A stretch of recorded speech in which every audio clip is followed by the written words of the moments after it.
2, 1. And we're live. It's good to see you, my friend and my sister-in-law, Maggie. Good to see you, my friend, my sister-in-law. Do you like my new tree, by the way? It's a pretend olive tree, much like you have a pretend olive I have a tree. pretend olive tree, but I just got back from a place where they have real olive trees. It was kind of cool because a couple of long haul flights, as they say. And do you know what I did when I was on a long haul flight? What you do on a long haul flight? I think I clocked about 11 hours of television on all these flights. So You're doing the work. I am doing the work. We should do our intro. And then clap. Here we go. All Let's do right. it. 1, 2, 3. Hi, I'm Maggie. And I'm Amanda. And we're sisters-in-law. We started with Suits and then began scheming. If you love TV, check out what's streaming. It's only show fans.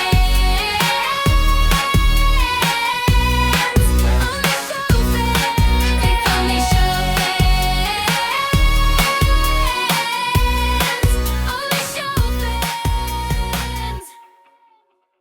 TV is better than it's ever been. It's so good. There's so much. So How do we even we're do this? recapping Black Rabbit today. Incredible, great. Did you watch Wayward? Okay, I started it, and because Dr. Witt, I was on this big girls trip, okay, and Dr. Witt was on it, and I said, hey, Maggie said we have to watch this show called Wayward. She goes, I just watched it while I was working out. Nerd, she was working out, but she was watching it, and she said, oh my gosh, it's so good. Like they left on such a cliffhanger. So I tried to watch it when I got home, and I got scared. What were you watching for 11 hours? Oh, Wayward wasn't on any of the Air Canada and Air France okay. planes. I was doing what was available to me. Okay. And so, So I what watched a did bunch you of watch? I watched The Studio. I watched so good. It's so good. I have so many notes in the best way. I watched Our Friends and Neighbors Okay. with John Hamm. Okay. Yeah. Okay. I got caught up on Shrinking. And then I started to like rewatch the morning show. I was really on an apple binge. So never ate an apple, just watched some apples. But I came home and I watched Wayward. And whenever I watch scary movies, maybe you don't know this, but when we used to have to watch scary movies for the improvised horror film, I have to watch them like this. And I put my hands like over my eyes and I make like a little basket. It's like a scary movie hand basket. And I look through like one eye. So it's like this, but now I have my glasses. So creepy. So it's so creepy. And this is how I watch scary movies. And I like to do it in the middle of the day and like have a glass of lemonade and some cookies to make it feel like it's more of it's comfort. Maybe my dad's vegetable soup. Something that's comfortable. But I decided to watch it at 1:00 in the morning because I'd come back and my timing was off from not sleeping with the sun and the moon. And I got so scared in the first episode when they went to go open this basement that's like a detached basement. Do you know what I'm talking about? Yeah. Okay. Yeah, it's all very creepy. Okay. I have not made it past it, but I understand that Wayward is something we're about to slide into our roster and I'm going to get through it. Do it. I got to go make a batch of cookies after this. Go make some cookies. Tuesday in the middle of the day, I should go make some cookies and watch a little bit of Wayward. And you'll still be like, oh, creepy. Yeah, but I think I could probably have 2 baskets. Double I could have double baskets because this is a 1-basketer for me. I have to go like this. This protects me from anything. If somebody were going to jump out and scare me, I wouldn't be able to see because all the blind spots of this thickly woven hand basket. Wait, quick question. So Wayward got you looking at it through a hand basket. But were you not creeped out by Black Rabbit? Like, I feel like my stress level with Black Rabbit was similar to my stress level with Wayward. Definitely the same level of stress, but this was more intense. I have said to any and everybody who will listen to me gab that Black Rabbit is the Bear meets Ozark, and I have not watched The Bear. I haven't watched all of Ozark. So but don't you agree? Don't you agree that Black Rabbit is the Bear meets Ozark? Yes. I think you give me a Jason Bateman drama that's like anything similar to Ozark, and that intensity, I'm like, I'm okay with an elevated heart rate, but I didn't think anybody was going to jump out and scare me. I think that's the difference with Wayward. something is going to actually scare me in a like, ooh, you need a handbasket kind of way. But it's not. I don't think it's jump scares in Wayward.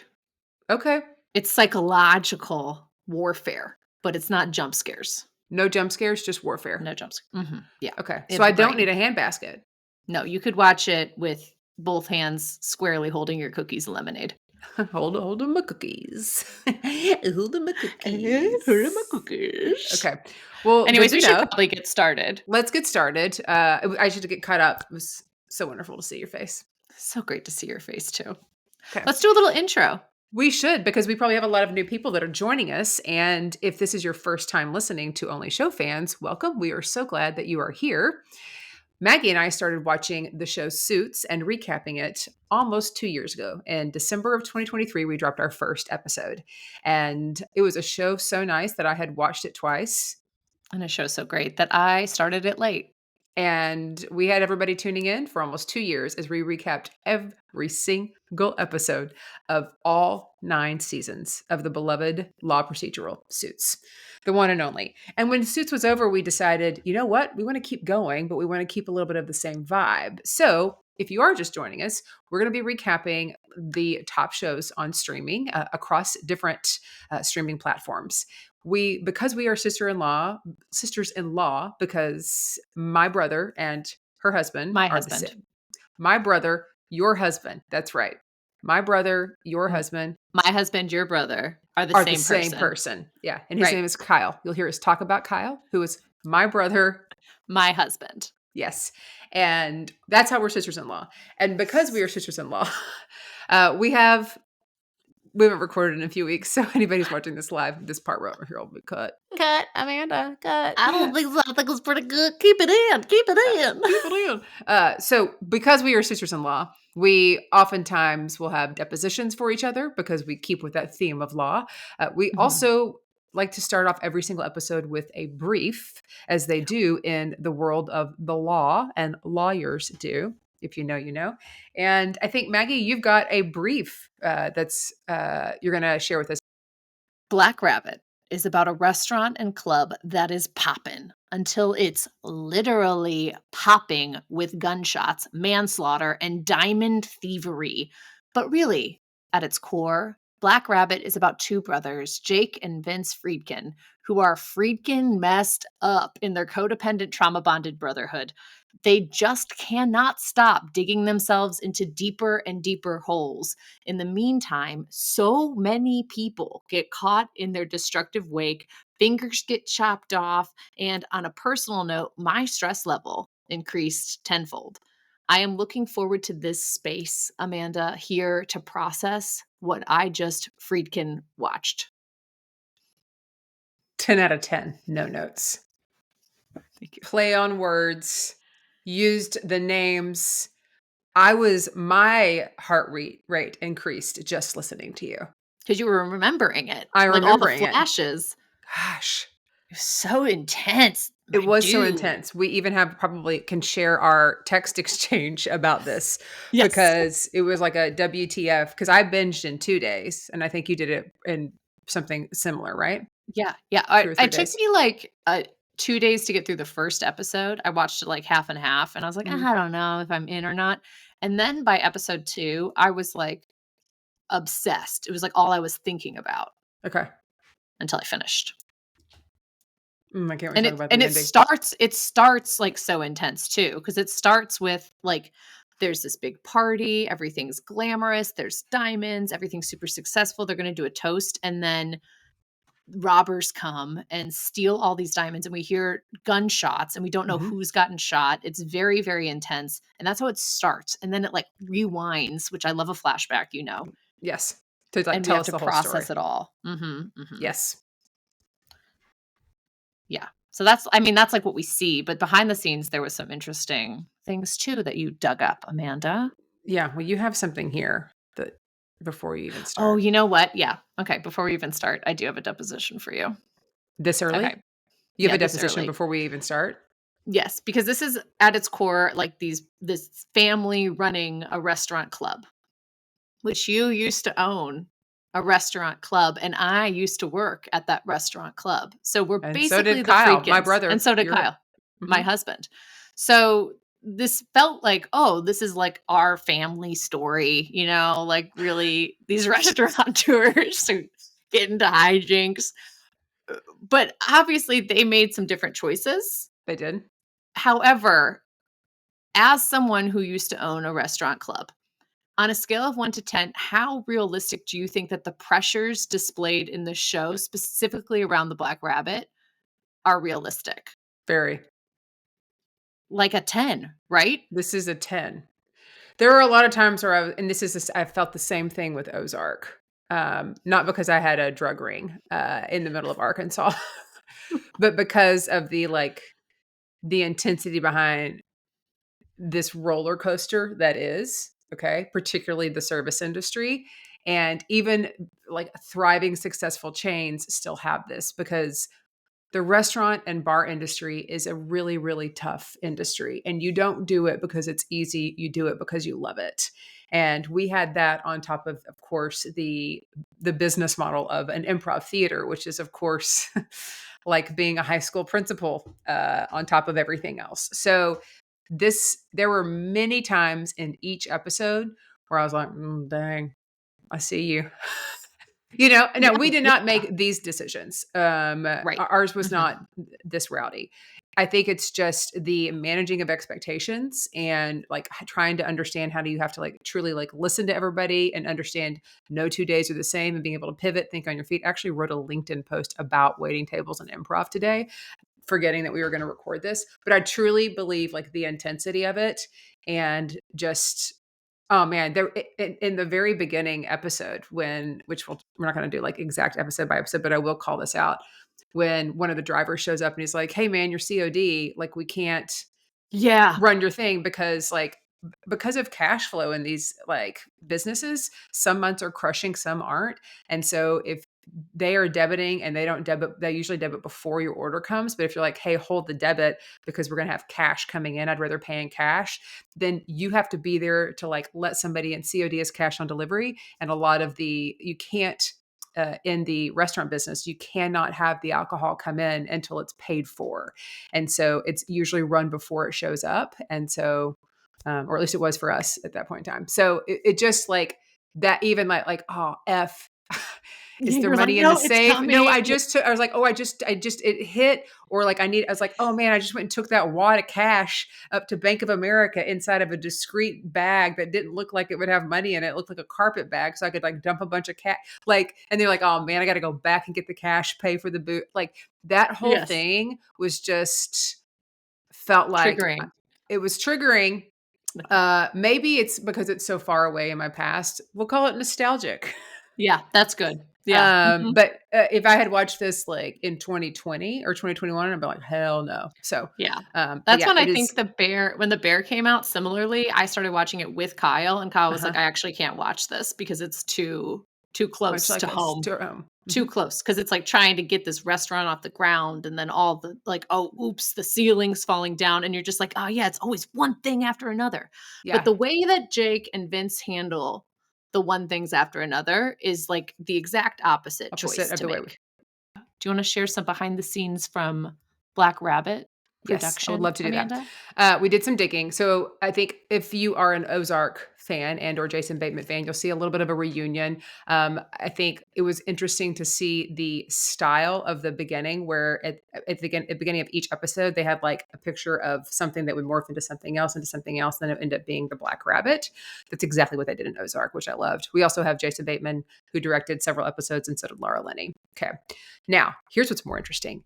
This is based on an actual restaurant/bar from the early 2000s in New York City, which I don't think you knew that until today. Like we were talking about, I was like, hey, this is based off of it. Yeah, you're today years old.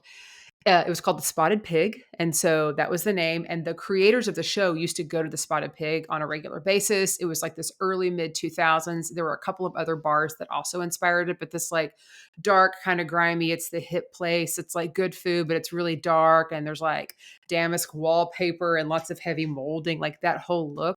It did not end well at the Spotted Pig. There were like lots of like sexual harassment and misconduct, real bad decisions. The guy, there were no shootings that I can find there. So, but they just kind of it kind of went south. So, but this was inspired off of it. Mm-hmm. And inspired by like, this is not a direct one-to-one, like they would never put based on the happenings at the Spotted Pig. And by the way, like we do not know them. And so we're not trying to drag, I'm just saying readily available information on the internet. Yes. That this was allegedly inspired by the Spotted Pig, because every creator needs some kind of muse for inspiration. Yes. And why not use a Spotted Pig? Yeah. Yeah. Black Rabbit, honestly, the build out of this restaurant looked so cool. So if your reference point, if the Spotted Pig was anything like that, like how interesting and different and unique. And actually the whole restaurant set was built by production. So there was like this exterior location right underneath the on-ramp to the Brooklyn Bridge, which is iconic. And then this building is from the 1700s, like 1794. Wild. Yeah. And they ripped out all of this like 1800s wallpaper, this crumbling building, and they actually rebuilt it to create the Black Rabbit. Okay. Right. So let me just say a couple of things here. Building out a restaurant isn't cheap. Now, I understand in the grand scheme of things, like the budget to create this limited series is probably quite large. But if they built that building out, holy moly, if they didn't try to like recoup some of their money and like lease it out to a restaurateur who could come in and use it. I mean, because like, for the most part, fully functioning. I mean, I know there's some other stuff in there with props, but like that was a really nice bar the way they built it out. So, oh my gosh, it was so good. Yeah. So that's kind of some interesting behind the scenes deets. Behind the scenes, yeah. Behind the scenes. But the story is also interesting. The characters are interesting. All of it is interesting. Interesting, and I think the one word we've been saying is intense. Both of these main characters are intense. You want to tell us about them? Yeah, Jake Friedkin is the younger brother, and he is the successful current owner of Black Rabbit. He was also formerly a music manager for his friend Wes. So he's got his toes in some different business, but he's objectively on the surface very successful. Drives a nice car, lives in a penthouse, a good brother, a good Friedkin. Pays for his kids' private school in a wad of cash. Yes. And he's played by Jude Law, who did brilliantly in this. Jude Law was great. There were a couple of times where his accent came out a little bit. And I thought, that's interesting. That's interesting. You would hear a little bit of it. Do you remember when he was married to, what was her name? Sienna? And then he had an affair with the nanny? No, I don't remember that. Yeah, well. And that was real life, not a movie? That was real life. Mm-hmm. I think my favorite Jude Law movie is The Holiday. Yeah, you know what's so funny is people love The Holiday. Like, they love it. And I just can never get into it. Really? Yeah. Maybe during the holidays Love we'll watch Actually, it. Well, but we're going to have to watch a couple of holiday movies during the holidays. We're going to have to. We're going to have to. Yeah. Okay. Other character is Vince Friedkin, all right, who is played by Jason Bateman.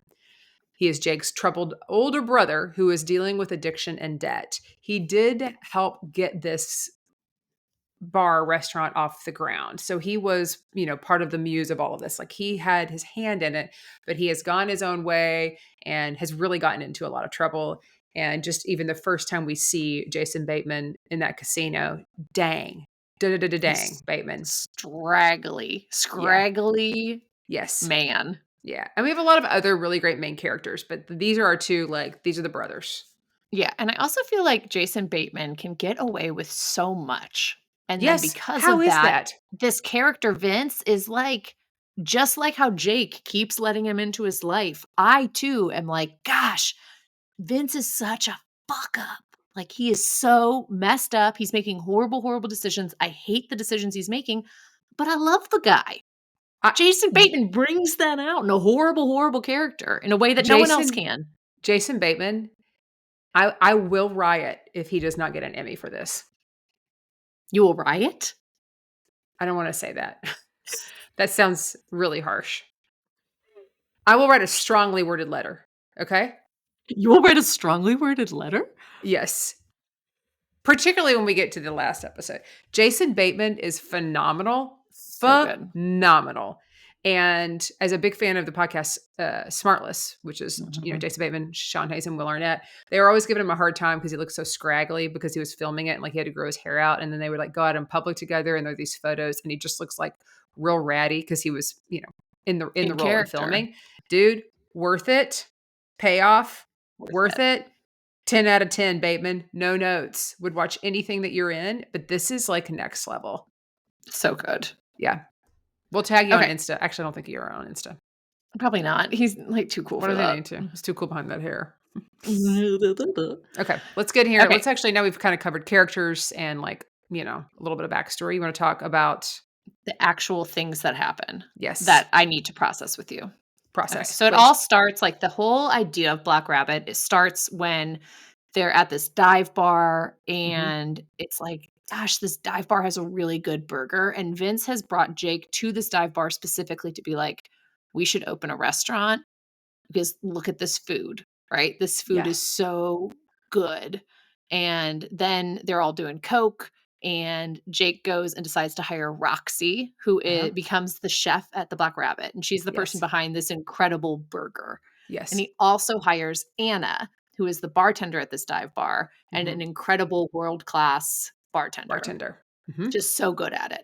Yeah. So at this dive bar is really where they're pulling their people. And also at this party at this dive bar is Wes, who is this not quite at the time famous musician who Jake manages his career. Right. And Wes's girlfriend, Estelle, who wants to get into interior design. Yeah. So it's like, this is how it all got started. These are the OGs from the beginning, right? This is all like every great idea that happens on the back of a napkin, right? And this happened on the back of a napkin and then in a cocaine-infused bathroom stall. Which is like, you should be my chef. Snort, snort, snort, snort. Yeah. I also had a back of the napkin origin story, though did go home and go to sleep. There was no snorting involved. And like Southwest Airlines, back of the napkin, don't think they were snorting it up. But you know what? I guess whatever people need to do. Whatever you got to do. Also, so not only does Vince have the idea for the restaurant and the chef, he also finds the building that they ultimately turn into the Black Rabbit. And this for me was very nostalgic from working with you and finding the locations for Dallas Comedy House, like the different locations that it moved to. And we would go into like an empty shell and I'd be like, picture this.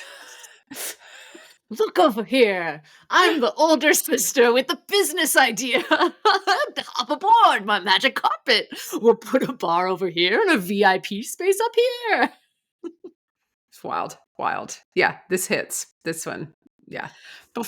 And you never fell off the wagon, so like that's the good part for you. But my God, Vince really is a visionary. And in a way that's like, you need to have a visionary in order to have a successful business or take a risk. And I feel like he really pushes Jake to take these risks, sometimes for good and sometimes for bad. Yeah. Well, Jake's able to execute. You need somebody who can like, we learned like you need a visionary and an executor and like, but they also had some other vices. Just a couple. And it kind of all starts when they're kids.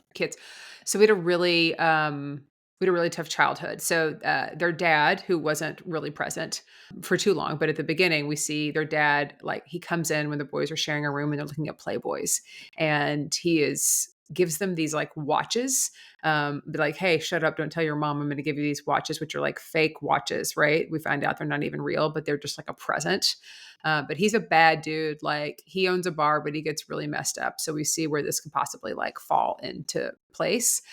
We also need to talk about the scene with the mom. Like this happens later on. We're not doing this episode by episode. We're just like telling you the whole story, but like this was wild. And I honestly, okay, you go. I have some. Well, thoughts. I was going to say, because we hear them talk about like early on how their dad like got so wasted that he fell down the stairs at his bar. Right. And died. And they're like, yeah, you got to be like really wasted to do that. Right. And they're just kind of like almost joking about it. And then we see how he actually died, which starts with this super violent fight with their mom, who's dressed really cute. And he's like, where are you going? Where are you going? And then starts beating the shit out of her. Like, it's awful. Horrible. And she's just like refuses to give up. And he's like, just lay down. And then keeps kicking her. And then we see like baby Vince, little child Vince, yell, stop, stop, from the top of the stairs. And then his dad won't stop. And so he takes matters into his own hands. and he throws Literally. a bowling ball over the banister and kills his dad. Okay? And then Jake saw it. But we don't know that Jake saw it. We at the don't know it time. until like the very end. Right. But so this whole So time. that trauma they've both been carrying and they never talked about it. Yes. Like I always have thought, like, because I had to like really process it. I'm like, is that why they were always just kind of like, no matter what, they're there for each other because they know this thing that like beyond brothers, like pulls them together beyond like it's like a trauma bond, like to the 100th degree, but they've never actually talked about it. But like, and maybe Right. that's Yeah. why I think that's also why like Jake always is bailing like Vince out and like helping him because like Vince bailed their mom out, like Right. if I was going to really psychoanalyze it, which I am actually now psychoanalyzing it, like, don't you think that that's why, right? Yeah. That Because this so bond after. is, Yes. Because after Vince kills the dad, mob boss Joe, who's this deaf mob boss who becomes very important in the story, comes to yes, help the mom get rid of the body, right? yes, And Joe tells young Vince, like, you can never don't tell Jake about this, don't ever, because you need to carry this and you need to protect him from this yes, story. So Vince's whole life is holding on to this horrible, horrible secret that he can't tell anyone about. right, And Jake's whole life is holding on to this horrible, horrible secret that he doesn't want to talk to his brother about because he doesn't want to mhm, bring it up for his brother. So yes, instead of like having a healthy, well, first of all, they don't have a it's healthy healthy, no, start, but also like they never bond over, like they never get to and they never process that. process it, So they just are growing up in these silos and then things are coming out sideways and they're dealing with things sideways yeah. because they have a Because this all secret. happened in their kids, like they're in their childhood, like, and Mhm. it informed everything as an adult. Because you're right, they never processed it, they never went to therapy, they never talked to they never got any help, they never even talked to each other. Right, and that's the thing, they, like, keep acting from this place of knowing the secret, but they never discuss the elephant in the room Yeah, or the yeah, rabbit in the room. the rabbit in the room. Woo! Yes. Okay. Then they get a little bit older. They grow up. They Uh-huh. form a band. It's called Black Rabbit, and they have Based a off of one. Playboy. Yes, and they have a one-hit wonder. Love it. One-hit wonder. So here's my depo for you. If you were going to form a band, knowing it was only going to have a one-hit wonder, what would the name of that band be, Maggie? Okay, I'm pulling inspiration from Chumbawamba, and um, I'd call it the Giggle Snorts. The Giggle Snorts? The Giggle Snorts, That's right? the name Like, of your "We're the band? Giggle Snorts." Right, because think about Chumbawamba, everyone knows Mhm. the name of that band. Who sang that song? Mhm. Chumbawamba. It's Okay. iconic. Yeah. It's weird. The Giggle Snorts. Who sang that song? The Giggle Snorts. Okay. You are a mom of 3 children. What would yours be? What would yours be? I would like the irony of it if I knew it was gonna be a one-hit wonder, Oh, I'd call us Big Time. We're big time, like, and then we'd come out like, ladies and welcome to the stage, big time, or with like their big one timers. hit. Yeah, Yeah, but like I knew it was gonna be a one hit wonder, but nobody else did. They're like, oh, these people right. are gonna be big time. So, um, That's a better you know what? You had more time to sit with that depo than I did, you know? totally You had fair. more time to process I that. just think that the Giggle Snorts sounds like some song that we're gonna hear in a minivan pretty soon. You get knocked down, but you get You up get again. again. I The get it. Giggle Snorts. The story of the Giggle Snorts. Story of the Giggle Snorts. Okay, so then once they set their eyes on the Black Rabbit, post music career, post Hmm. all of this, everything, it's pretty much an immediate success. I feel Yeah. like from the vibe of it, like New York Times is coming to review it. They've got great burgers with weird chicken feet sticking out of them. Hmm. Like everything, the vibe is perfect. It's dark, it's seedy, it's people are doing coke, but also Hmm. people are partying. People love it. Like it's all great. Yeah. Everything's great Right. until it's not.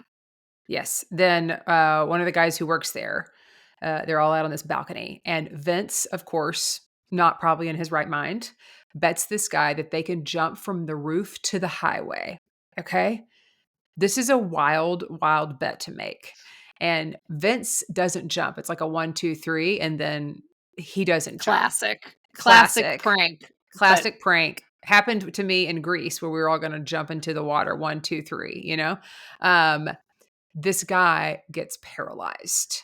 Okay. Because he does not make it. And ultimately this leads Vince to getting kicked out of the restaurant. And he probably starts like this extra spiral because of it, because they had to pay the guy off. I think it was like what, $500,000. Oh yeah. Wasn't that what it was? $500,000. Yeah, I think so. Which is not good for the business. Not good for. It's never good when all of a sudden you have to come up with any money in a business that you hadn't planned on. But $500,000 is like a lot, particularly when also it's one someone's location. Paralyzed, and also it's Yes. your brother's fault, and also Yes. all of this. Yes. Yeah. Ooh. Yeah. Yeah, insurance is hard with the bar, you know. Yeah, insurance is their premiums just went way up. Way up. Yeah. No, they are. Way up. When we would get insurance quotes, it was always like, do you have this many cameras? This, like all the things that they want you to spend money to make your premiums go down, like to make everything go down. And so you have to like weigh the cost of like, well, is that even worth it? Right. Yeah. Yeah. Oh, what a bad decision, Vince. And then at some point, I think after this horrible bet, Vince borrows a lot of money from the mob boss Joe's son, Junior. 160,000? 140, I think. 140. You're right. Yeah, 140. And because he's got this gambling, he's got these drugs, he's just kind of in it. And he thinks he'll be able to make it back, and he keeps borrowing.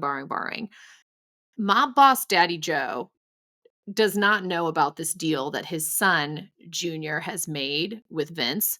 Junior's kind of also a fuck up, right? And he's a fuck up, and he's also kind of going rogue. Yeah, he's gone rogue. And his daddy is like, hey, you can't go rogue. We should not have ever lent that money to Vince Friedkin, ever. Right? Well, but the apple in this case, like, did not fall. Like, it was not an apple. It was like an apple fell from the tree, and then Junior sprouted 10 miles away, right? Yeah. Like, it didn't work out. Do you think Junior knew about Joe's relationship with Vince and Jake's mother? No. Okay. No. Because I have a hot take. Do you want it now? Mid-episode? I do, because I'm wondering if it's the same hot take I have. Okay, do you want to say it on 3? No, you go, and then I'll squeal if it is, and I'll go, aw, if it's not. Let's do it. Let's do it together. No, you do. I guess it won't because of the audio. Okay. It won't. Yeah. I think Joe is the father of one of those boys. I do too. Which boy one do you think it is? Jake. I think it's Vince. You think he's Vince's dad? Yes. No. I think it's Jake, because when you look at the two of them together, they have angles where it's shot where it looks like they're related. Okay, but Maggie, they're actors. I know, but I feel like it was set in a way where like they're in the same angle. They're like, their features look similar, it has to be intentional. Oh. And then Jake also says to him, like, if you're going to tell me that you slept with my mother, like, just don't at the very end. Right? Oh, that's right. Dang. Oh my God, we did have the same take though. So it must be true. In this universe, in our only show universe, there were too many clues that yes. Until Bateman calls me and says, "You're wrong, Amanda, take that down out of the podcast," we're leaving it in. Yes. Okay, Bateman, and also, this is your warning. Also, because mob boss Joe, Daddy Joe, is like, Vince is a fuck up. Junior, you're a fuck up. The only one in this entire circle that is not is Jake. It's like, Jake is the son he wished that he had under his wing, because Jake actually makes good business decisions. Jake knows how to deal with mob boss Daddy Joe, because they have a similar understanding of how the world works, and it sounds like a similar DNA. Similar DNA. Yeah. Oh my God, I'm so glad, because I was like, I feel like he has to be. Yeah, I didn't read that much into it. You're smart. You're right. It probably is Jake. Hearing those reasons behind it, I was like, there's no way that this man did not father one of these children. And he's the younger kid. And they also look different. I mean, again, they're actors, but they didn't cast them to look anything similar. Yes. Like, not that people have to look similar to be brothers and sisters, but like two brothers, you usually see a little bit of a similarity. Like you and William clearly are brother sister. You and my husband, you're clearly people think we're twins. I mean, like that picture that was texted to us in the group last night, where like they were on the green gator, like turned around. Kyle's making a face. I'm like, I feel like if Maggie put a wig on that face that he was making is exactly something that I would make. So sorry, Kyle. It's true. Yeah, it's true. Yeah, okay, I'm so Okay. glad. All I'm right. so glad. Okay, so anyways, Vince makes this deal with Junior and Yes. then has to run away. He ends up in prison in Reno? I don't know, but he Yes. just is, like, in a bad spot. Mhm. Before he ends up making his way back to New York, he tries to sell a coin collection in a car, and this happens in, like, episode 1 or 2, Mhm. and he's got this coin collection, and then the coin collection gets stolen from him Mhm. because these guys are not gonna pay him for it. And it's his dad's coin collection, It's his dad's coin collection that he stole which he doesn't have from any the remorse house. about because, No. obviously he killed his dad. So, Yeah, right. He's like, fuck that guy." yeah. Uh, yeah, so this is, like, the first moment where I was like, "Oh, no, there's gonna be so many bad choices," because these guys steal the coin collection, and then instead of just being like, "Oops, whatever," Vince goes crazy, shoots the guy, hits him with a car. It's just, like, all of this He runs chaos over him, kills him. twice, Yeah. Ba-dum, ba-dum, and then ba-dum, backs ba-dum. up, That's what it hits him sounds like. again. Ba-dum, ba-dum. And he keeps going. Gun's getting shot at. He's like he gets shot. Yes. I was like, "Vince." Well, he's on stuff. I mean, this is not of Yeah, sound mind. He is not that's true. out there drinking an athletic, a non-alcoholic brew, like That's true. Mhm. the Yeah, man is on a lot right now. he's on a lot of stuff. That's true, Yeah. that's true, that's true. So then he makes his way back to New York and connects with Jake, and he's like, "I need money. I need $10,000," he says, which is not how much he needs. He needs way more. Yeah. But Jake welcomes him back. Would Not a good you? deal. That's my depot. If this was Yeah, William. I probably would. Okay. I probably would. Okay. But also it seems like at first, like, "Oh, yeah, well, that's fine because we're about to sell our parents' house and we're gonna make money on it. So, sure, come stay at." It's like this is an easy way to let him back in because it's Mhm. like he doesn't know the full context, Jake doesn't. So he's like, Right. "Come stay at mom's house, and then we'll sell it, and then we'll split the money, You can be gone and we're and it'll done. be great. Yeah, we're done." So it feels like an easy solution. Yeah. It's not. No, it's not. Because you're a realtor too. So Depo on this, they have a deal on the table for selling this house. This is a wild deal, by the way. The way that Why? they have a deal, but the way that they were going to, I think it's the burning of the house, and Oh, being able to okay. turn that around so fast, right? Yeah, yeah, Like a yeah, cash advance on an insurance claim, yeah. Mhm. like But a payday first, loan. yeah, that's what they end up doing because the sale of the house doesn't go through because it's like, oh, it's actually a fire hazard, so the guy's backing out. He's not gonna buy the house. Yeah. So here's the thing in real estate. It is so easy as a buyer to back out of buying a house. It is a whole lot harder as the seller to back out. You're going to have to give them money back. They can also technically they can sue you for specific performance, meaning you told us you would sell us this house, we're under contract and you didn't. So that's always like the risk if somebody really wanted to sue you. Most people won't. Sellers do back out ever so often. It does happen. It's harder to do it and there's more repercussions and there's a chance you could get sued unless you make them whole, right? Buyers back Mhm. out all the time. So it does suck, but the house was a fire hazard and that house should have been sold at lot value as is, no repairs, probably under market for the lot.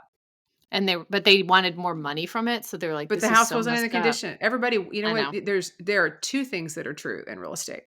People selling always want more money than they get, and people buying always want to pay less than what they pay. True. Always. Always. Always. 100%. Make Find people me feel like they're getting a deal. yes.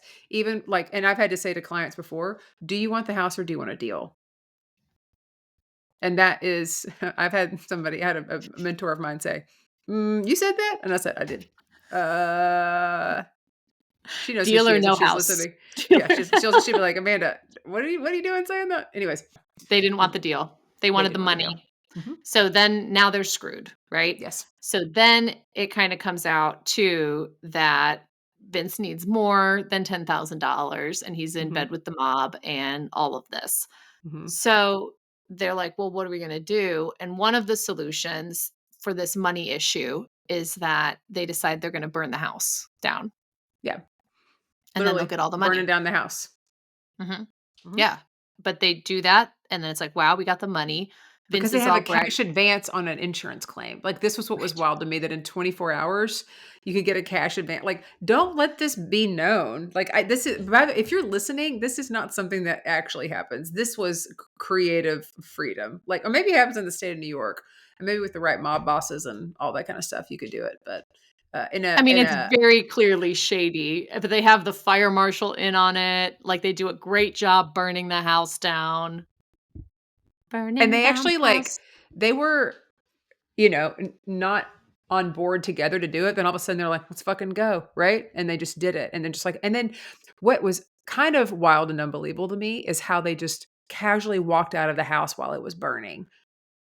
And not Right. worried in the middle of the day, and didn't worry about other people seeing them. Like, anytime I'm Yes. watching a movie like that, when people just kind of like saunter out after committing a crime, I'm like, that is somebody who has nothing to lose. That's how I felt every time in Suits when they would have a horrible conversation, like, loudly in their office or in the lobby of the building. I was Oh like, "There yeah. are people around." Like, this Like, is New York City. There's cameras. People are gonna see that you just burned your house down, do you think though in right? the early 2000s there were as many like cameras on every street corner like there are now? Oh, does it That's take place in the early 2000s? Yeah, I think it's supposed to be back in, Oh, I the thought same it was, time. like, taking place present day, but based on the bar from the early 2000s. Oh, I thought it That's was better. taking place. Yeah, because like think about it, like that's over 20 years ago, and I don't know if we had all of the cameras on every street corner. Because like if you think about like the United Healthcare assassination, like they caught that guy. It took him a while, but they caught him, and they were finding him on cameras everywhere. Like, Right. No, that's so true. we didn't have that back in the early 2000s. Isn't that wild to say that we didn't Yeah, even have like, it was yeah, different. it's a different time. You could just Different light a time. house on fire and walk on out.